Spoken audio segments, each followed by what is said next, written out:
aan ku bilownay madaxweynaha Soomaaliya Maxamed Cabdullaahi Farmaajo ayaa waxa uu aqbalay in la bedelo ra'iisul wasaaraha Soomaaliya Xasan Cali Kheyre. Cabdiqani Cabdullaahi Ibraahim oo arintaasi la socday ayaa stuudiyaha la jooga. Cabdiqani soo dhaw. farxiyo waad mahadsan tahay ila ku dhow madaxtooyada Soomaaliya ayaa inoo sheegay in maalmihii la soo dhaafay ay socdeen shirar u dhaxeeya madaxweyne Maxamed Cabdullaahi Farmaajo siyaasiyiinta mucaaradka qaar iyo sidoo kale madaxda maamul goboleedyada. waxaa dadka aan warkan ka soo xignay ay inoo sheegeen farxiyo in uu madaxweyne Farmaajo aqbalay in uu bedelo ra'iisul wasaare Xasan Cali Kheyre si xukuumad kale oo mid dambe dishaa u timaado. waxaa intaasi ay wararka ku dirayaan in ra'iisul wasaare Xasan Cali Kheyre qudhiisa lagala hadlay arrintan waxaana warar aan la hubin ay sheegayaan in Xasan Cali Kheyre uu aqbalay. mahadsanid cabdiqani cabdullaahi. madaxda dowladda iyo kuwa maamul goboleedyada ayaa qabanqaabinaya shir cadaadis lagu saaray sida warkan uu ku faahfaahinayo wariyaheenna cabdulaahi xuseen canshuur.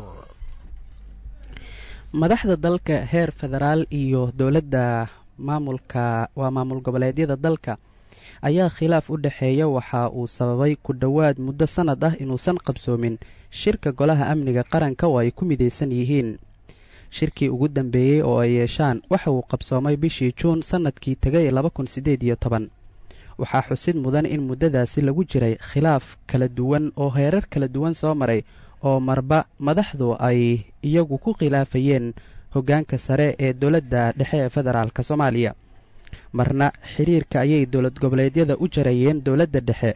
bilo kadib ayayse ahayd markii bishii January sannadkan 2019 ay madaxdu ku kulmeen magaalada Garowe ee Puntland.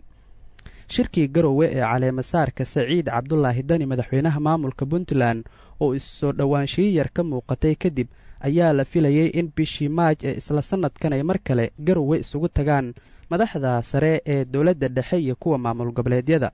ma dhicin sidii la rabay in Garowe lagu kulmo. shir Muqdisho uu ku baaqay sida la sheegay madaxweyne Farmaajo ayaa sidoo kale suurtagal noqon. waxaase xigtay in mar kale khilaafka labada dhinac uu u muuqdo mid sare kacay. maalmo ayay magaalada Nairobi madaxda maamul goboleedyada ay ku shireen. sidoo kale shirar gooni ah ayay la yeesheen xubno beesha caalamka ka socda.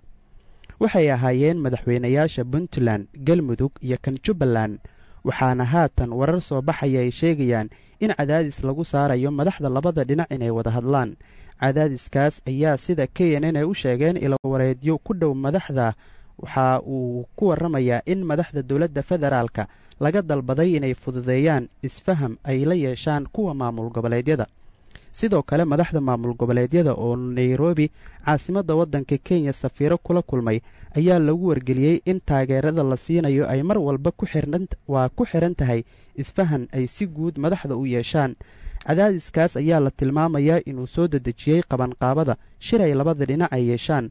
waxaana la qorsheenayaa in la qabto 2 bisha soo socota ee May isla sannadkan 2019. arrimaha ugu muhiimsan ee lagu lafagurayo ayaa ah xal ka gaaridda iyo dhaqangelinta awood qaybsiga hannaan loo dhan yahay oo lagu wada qanacsan yahay, doorasho wakhtiga loogu talagalay dhacda, iyo sidoo kale ku dhaqanka dastuurka ku-meel gaarka ah iyo sida ugu dhaqsiyaha badan in loo dhammaystiro dastuurka.